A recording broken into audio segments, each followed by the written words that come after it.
Maranatha Najalati Uftani Erga dukana mansuni darbe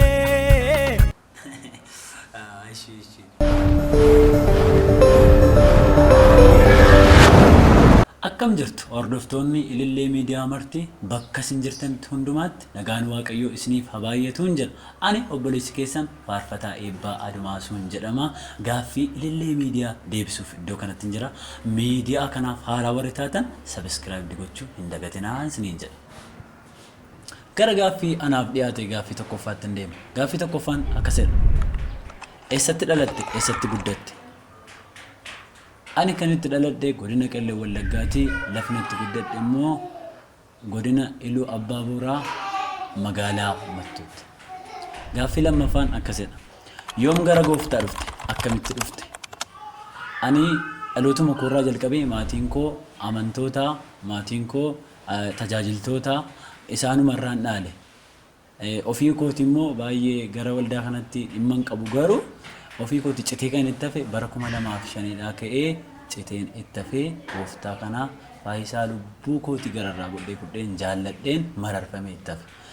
Gara gaaffii sadaffaatti darba. Akkamitti gara addunyaa faarfannaatti dhufte?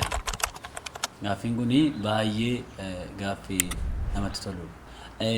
Addunyaa faarfannaatti kan dhufamu hawwamee yookiin waan tokko ta'ameetu hin taane addunyaa faarfannaatti kan nama galchu Waaqayyuma isa kennaa kana namaaf kennedha. Ani faarfannaa baay'een jaalladha. Dhaloota koorraa jalqabee faarfannaa baay'een dhaggeeffadha. Keessumatti faarfannaa obboleessa keenya Magarsaa Baqqalaa Leenca Qaraanioo yeroo inni ba'e ani baay'een jaalladha. Kanaaf utuma isa jaalladhu Waaqayyo immoo dibata kana olii waaqarraa naaf ergee narra buufate kanaan gara dibata faarfannaatti dhufe gara addunyaa faarfannaa keessatti galee har'aanumtuu faarfannaa ta'e galanni Waaqayyoof haa ta'u. Gara gaaffii koo arfaffaatti darba. Faarfannaa siif maalidha? Faarfannaan anaaf dubbii sagalee Waaqayyooti. Faarfannaan anaaf jabina kooti. Faarfannaan anaaf lafee kooti. Faarfannaan anaaf abdii kooti. Faarfannaan anaaf kallattumaan Waaqayyoo wajjin haasa'uudha. Gara gaaffii shanaffaatti gaafan darbu faarfattoota hangafoota kee ta'an keessaa baay'ee kan jaallattu fakkeenya godhadhu. Akkuma jalqabatti isiniif kaase faarfataa obboleessa keenya Magarsaa Baqqalaa baay'een jaalladha. Akkasuma Eliyaas Gamlaallee baay'een jaalladha. Akkasuma Yaadasaa Shirrillee baay'een jaalladha.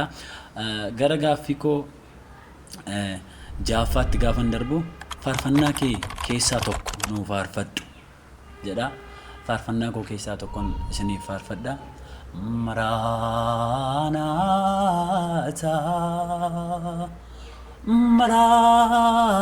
Maranatha Yaawune Yesuus yoom dhufta jedhaga faarfannaan koo keessaa tokko kan isiniif faarfadhu isa kanaadha.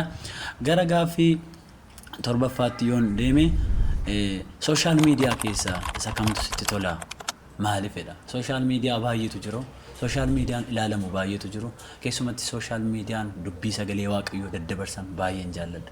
Sababiin isaa yoo social media baay'ee yoo ilaalle waan namatti hin tolle, waan karaa namaatiif, jireenya namaatiif eebban taane abaarsa kan ta'u, eebba fakkaata garuu gaarii fakkaata garuu abaarsa kan ta'u baay'ee daddabarsu gatiiteef faarfattoonni miidiyoonni hafuuraa baay'een kanneen akka miidiyuma kana Ilillee Miidiyaa warroota bakkeera jijjiran kana hunduma isaanii ilaaluudhaaf nan jaalladha. Sababiin isaa faarfannaa haaraan irraa argadha. Wanta haaraan isaan irraa argadha. Kanaaf kanneen akka Ilillee Miidiyaallee baay'een jaalladha isiniin jedha. Gara gaaffii saddeettaffaatti gaafan darbu ilillee jechuun maali? Yeroo akkamii ililfamaa? Mee ililcha? Ilillee jechuun sagalee gammachuu, sagalee moo'ichaa, sagalee galataa dhageessisuu jechuudha. Gara gaaffii koo salgaffaatti gaafan darbu istaayilota muuziqaa keessaa kan baay'ee jaallattaa ittiin nuu faarfadhu. Istaayilota faarfannaa keessaa kan hin baay'ee jaalladhu faarfannaa reegee waalziillee nan jaalladha. Garuu amma kanan isiniif faarfadhu faarfannaa reegee.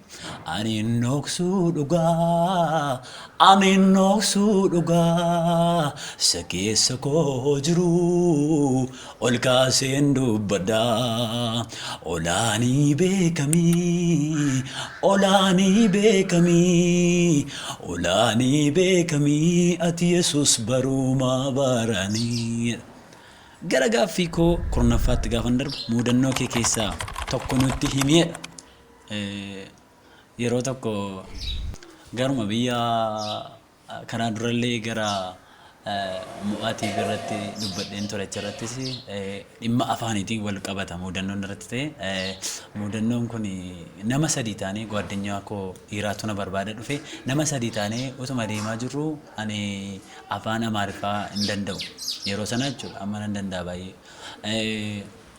Utuma deemaa jirru nagaa wal gaafatan እንዴት ነው ሰላም ነው ታሪኩ ይባላል አብዲ ይባላል ኢያሱ ይባላል jedhanii wal gaafatu turan. As dhaqee waanuma afaanitti na fiden beeku eebbaa limiin jedheen. Kanan akka mudannoon koo inni cimaan isa kanaadha. Yeruma sana achuma dhaabatanii maqaa koo eebbaa limiitti moggaafatanii deemanii jechuudha. Kanaadha. Gara gaaffii koo 11ffaatti gaafan darbu tapha ijoollummaa taphatte keessaa tokko nu yaadachiisedha. Tapha ijoollummaatti taphanne illee baay'ee jira. Anis fakkeenya godhadhe kan haasa'u kanneen akkuma wal dhokachoo kanaadha. Durri dhuguma akkuma jedhamu kana wal dhokatanii wal barbaadu jira. Namni dhaqee nama sana argee yerootti tapha sana mootu jira. Tapha akkasii taphadhee darbeera. Gara gaaffii koo 12ffaatti gaafan darbu yeroo dhiyootti maal sirraa eegnaa jedha. Waaqayyo sana eebbisu waan baay'een irraa hedduu. Inni tokkoffaan albama koo jalqabee albama koo xumuruufan jedha. Inni lammaffaan ani dargaggeessa ganaan fuudhaaf gochuufan jedha. Wantoota baay'ee jira jechuudha. Waaqayyo sana eebbisu. Ergaa dukkanamaan suni darbee naan faarsa Yesuusin jeejaadhee. Ergaa dukkanamaan suni darbee naan faarsa Yesuusin jeejaadhee.